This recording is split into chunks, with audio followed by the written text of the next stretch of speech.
Hello friends, welcome to மக்கள் சேவை channel. இன்றைக்கி நம்ம ஒரு முக்கியமான இன்ஃபர்மேஷன் பற்றி தான் பார்க்க போகிறோம்.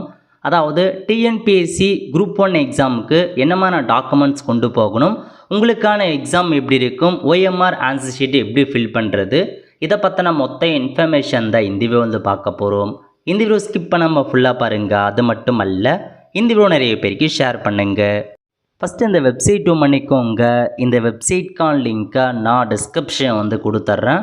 tnpsc.government.in இதான் வந்து பார்த்தா அஃபிஷியல் வெப்சைட். ஓகே, அதாவது டிஎன்பிஎஸ்சி குரூப் 1 எக்ஸாமுக்கான ஹால் டிக்கெட்டை வந்து பார்த்தா பப்ளிஷ் பண்ணிட்டாங்க. இது வரைக்கும் உங்களுக்கான ஹால் டிக்கெட் டவுன்லோட் பண்ணாதவங்க நம்ம சேனலில் வீடியோ போட்டிருக்கோம், எப்படி ஆன்லைன் மூலமாக ஹால் டிக்கெட் டவுன்லோட் பண்ணுறதுன்னு. அதுக்கான லிங்க்கை நான் டிஸ்கிரிப்ஷன் வந்து கொடுத்துறேன். அந்த வீடியோ பார்த்து ஹால் டிக்கெட் டவுன்லோட் பண்ணிக்கோங்க. ஓகே, இந்த மாதிரி தான் உங்களுக்கான ஹால் டிக்கெட் இருக்கும். இதில் உங்கள் ஃபோட்டோ சிக்னேச்சர்லாம் கரெக்டாகான்னு செக் பண்ணி பார்த்துக்கோங்க.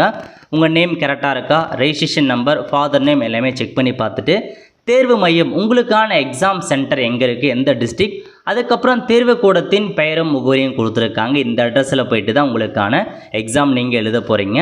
எக்ஸாமினேஷனை பொறுத்த வரைக்கும் 15/6/2025 அன்னைக்கு தாங்க உங்களுக்கான எக்ஸாம் இருக்க போது. 9:30 மணிலேருந்து 12:30 மணி வரைக்கும் உங்களுக்கான எக்ஸாம் இருக்க போது. ஸோ தேர்வுத்தாள் என்ன அதை பற்றி தெளிவாக கொடுத்துட்டாங்க. ஸோ ஹால் டிக்கெட்டில் இந்த பேஜை நீங்கள் ஃபஸ்ட்டு பேஜை மட்டும் பிரிண்ட் அவுட் கொண்டு போனால் போதுமானது. ஸோ இப்போ அதுக்கான இன்ஸ்ட்ரக்ஷன் என்ன அதை பற்றி நம்ம வந்து பார்க்கலாம். இன்ஸ்ட்ரக்ஷனை பற்றி ஹால் டிக்கெட்டில் தெளிவாக கொடுத்துருக்காங்க. அதாவது தேர்வர்கள் கீழே குறிப்பிடப்பட்டுள்ள வரவேண்டிய நேரத்திற்கு கரெக்டாக வரணும் அப்படின்னு சொல்லியிருக்காங்க. வரவேண்டிய நேரம் அதாவது 8:30 மணிக்கெலாம் அந்த எக்ஸாம்ஸ் ஹாலுக்குள்ளே வந்து வர சொல்லியிருக்காங்க. அனுமதிக்கப்படும் நேரம் 9 மணி வரைக்கும் தான் அவங்கள வந்து உள்ளே அலோவ் பண்ணுவாங்க. 9 மணிக்கு மேலே போகிறீங்க அப்படின்னா அலோவ் பண்ண மாட்டாங்க, கேட்டை க்ளோஸ் பண்ணிவிடுவாங்க, வெளியே இருக்க வேண்டியதான்.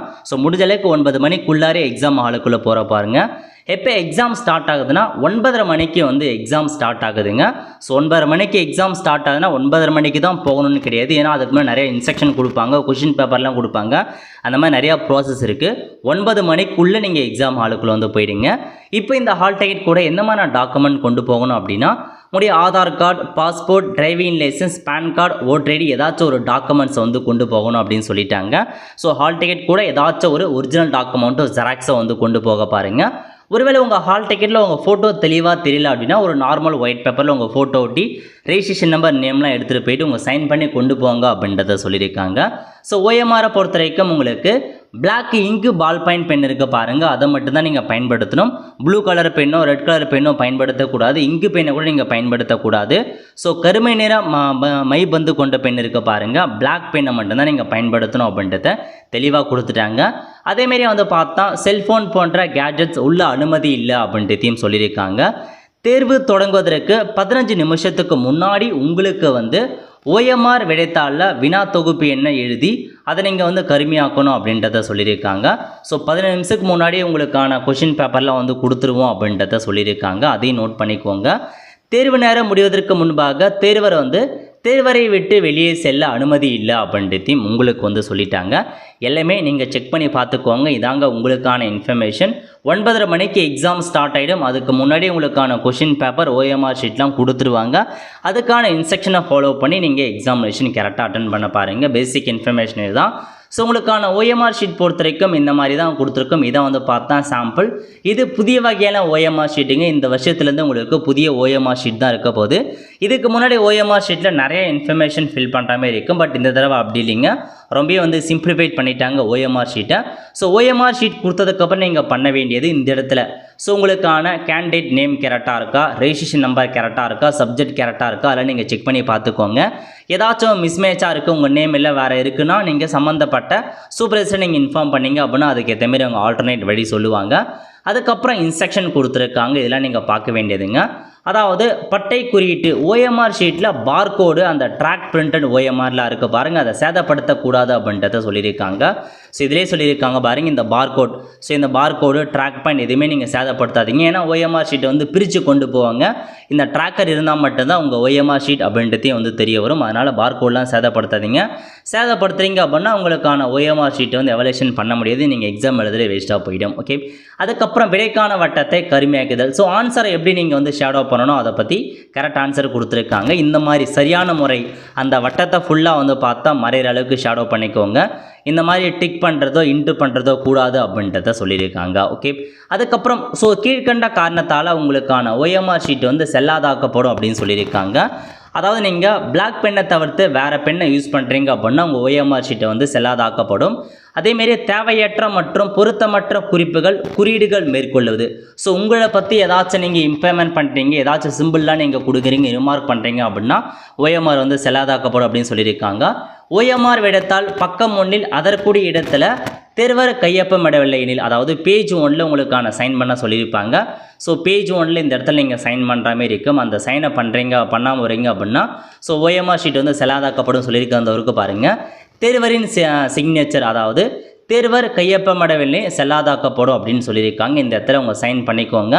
அதுக்கப்புறம் இந்த இடத்துல வந்து பாருங்கள், உங்கள் பெருவிரல் ரேகை எக்ஸாம் முடித்ததுக்கப்புறம் மிட்டேவில் உங்களுக்கு அந்த பேடு கொடுத்துருவாங்க, இங்கி பேட். அதை வச்சு உங்களுடைய பெருவிரல் ரேகை நீங்கள் வைக்கிற மாதிரி இருக்கும். லெஃப்ட் தம்ப் இம்ப்ரெஷன் அதை நீங்கள் வைக்காமல் விட்டீங்க அப்படின்னா 0.5 மதிப்பெண் வந்து குறைக்கப்படும் அப்படின்றதையும் சொல்லியிருக்காங்க. அதையும் நோட் பண்ணிக்கோங்க. அதுக்கப்புறம் என்ன கொடுத்துருக்காங்க அப்படின்னா, ஸோ தங்களுக்கு வழங்கப்பட்ட வினாத்தாள் அச்சிடப்பட்ட வினா தொகுப்பு எண்ணை OMRல கரெக்டாக நீங்கள் கொடுக்கணும் அப்படின்றத சொல்லியிருக்காங்க. அதாவது ஒருக்கு பாருங்கள், ஸோ உங்களுக்கு கொஷின் புக்லெட் கொடுத்துருவாங்க எக்ஸாமுக்கு முன்னாடி 10 நிமிஷம் முன்னாடி. அப்போ அந்த கொஷின் பேப்பரில் வந்து நம்பர் இருக்கும். அந்த நம்பரை இந்த OMR ஷீட்டில் நீங்கள் ஷேட் பண்ணுற மாதிரி இருக்கும். 5210னா அதுக்கேற்ற மாதிரி 1 2 3 அப்படின்னு நீங்கள் அதுக்கு நிறைய நீங்கள் ஷேடோ பண்ணணும். அப்படி ஷேடோ பண்ணாமல் வர்றீங்க அப்படின்னா OMR செல்லாதாக்கப்படும் அப்படின்ற மாதிரி உங்களுக்கு வந்து சொல்லியிருக்காங்க.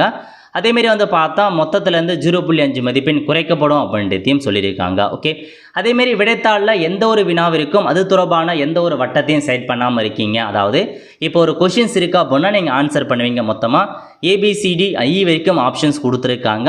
ஸோ 4த்துக்கு தான் ஆன்சர். அந்த E அப்படின்னா விடை தெரியவில்லை அப்படின்னு அர்த்தம். உங்களுக்கு விடை தெரியல அப்படின்னா E அப்படின்ற ஆப்ஷன் நீங்கள் ஷேடோ பண்ணணும். இப்போ ஃபஸ்ட்டு கொஷனுக்கு எந்த ஒரு பாக்ஸுமே நீங்கள் ஷேடோ பண்ணாமல் இருக்கீங்க அப்படின்னா ஸோ உங்களுக்கு வந்து மதிப்பெண் குறைக்கப்படும் அப்படின்றதையும் வந்து பார்த்தா சொல்லியிருக்காங்க. அதையும் நோட் பண்ணிக்கோங்க. 0.5% மதிப்பெண் குறைக்கப்படும், அதை பற்றியும் வந்து கொடுத்துருக்காங்க. ஓகே, அதுக்கப்புறம் பக்கம் 1 இடது கைப்பெறல் ஆல்ரெடி பார்த்தாச்சு, அதையும் நோட் பண்ணிக்கோங்க, மதிப்பெண் குறைக்கப்படும். ஸோ ஃபைனலாக இந்த இடத்துல வந்து சம்மந்தப்பட்ட இண்டிவிஜுவல் எல்லாம் படித்து பார்த்துட்டு சைன் பண்ணுவாங்க. அவங்க சைனும் வந்து பார்த்தா கண்டிப்பாக பண்ணுற மாதிரி இருக்கும். ஸோ இதாங்க உங்களுக்கான இன்ஃபர்மேஷன், தெளிவாக நோட் பண்ணிக்கோங்க. இதுக்கு முன்னெல்லாம் எத்தனை A பண்ணியிருக்கும், எத்தனை B பண்ணியிருக்கும், எத்தனை C அந்த மாதிரிலாம் மென்ஷன் பண்ணியிருப்பாங்க. இப்போ அதெல்லாம் வந்து ரொம்ப சிம்பிளிஃபைட் பண்ணிட்டாங்க. எதுவுமே இல்லை, உங்கள் சைன் பண்ணணும். அதேமாரி கொஷின் புக்லெட் நம்பரை என்டர் பண்ணணும். அதுக்கப்புறம் இந்த இடத்துல இடதுகை பெறல் ரேகைக்கணும். அதுக்கப்புறம் இந்த இடத்துல 200 வினாக்களுக்குமே அது தொடர்பான வட்டத்தை நிரப்பியிருக்கீங்களா, 200 கொஸ்டினுக்கு ஆன்சர் பண்ணியிருக்கீங்க அப்படின்னா ஆம் அப்படின்றத நீங்கள் ஷேடோ பண்ணால் போதும். இல்லை நீங்கள் ஒரு சில கொஷின் விட்டுருக்கீங்க அப்படின்னா இல்லைன்னு டிக் பண்ணிட்டு எத்தனை கொஷின்ஸ் விட்டுருக்கீங்க அப்படின்றத என்ட்ரு பண்ணால் போதுமானது. ரொம்ப சிம்பிளிஃபைட் பண்ணி தான் கொடுத்துருக்காங்க இந்த OMR ஷீட். இந்த மாதிரி தான் நீங்கள் முன்கூட்டியே வந்து பார்த்தா ப்ராக்டிஸ் பண்ண பாருங்கள், படித்து பாருங்கள், உங்களுக்கு ஹெல்ப்ஃபுல்லாக இருக்குங்க. ஸோ இதான் TNPSC குரூப் 1 எக்ஸாம் இந்த மாதிரி தான் நடக்க போகுது. ஸோ உங்களுக்கு வந்து பார்த்தா 10th இதுலேருந்து 25 கொஷினும் டிகிரி சேனல்லேருந்து ஒரு 125 கொஷினும் கேட்பாங்க. அதை தெளிவாக நீங்கள் படித்து பார்த்துட்டு எக்ஸாம் அட்டன் பண்ண பாருங்கள். 200 கொஷினுக்கு உங்களுக்கான எக்ஸாம் வந்து இருக்க போதுங்க. தெளிவாக வந்து பார்த்தா ப்ரிப்பேர் ஆகிட்டு போவாங்க. குரூப் 1 எக்ஸாமினேஷன் இது ப்ரிலிம் எக்ஸாமினேஷன் தான். ப்ரிலிம் எக்ஸாம் செலக்ட் ஆகிறவங்க அடுத்த கட்டமாக மெயின் எக்ஸாமினேஷனுக்கு வந்து போவீங்க. ஸோ இதான் உங்களுக்கான கைட்லைன். ஸோ தெளிவாக அதுக்கேற்ற மாதிரி நீங்கள் ப்ரிப்பேர் ஆகிட்டு போக பாருங்கள். அவ்வளோ ஃப்ரெண்ட்ஸ், கண்டிப்பாக இந்த பிடிச்சா லைக் பண்ணுங்கள். அது மட்டும் அல்ல, இந்த வீடியோ நிறைய பேருக்கு ஷேர் பண்ணுங்கள். அடுத்த ஒரு நிலையில் சந்திப்போம். நன்றி, வணக்கம்.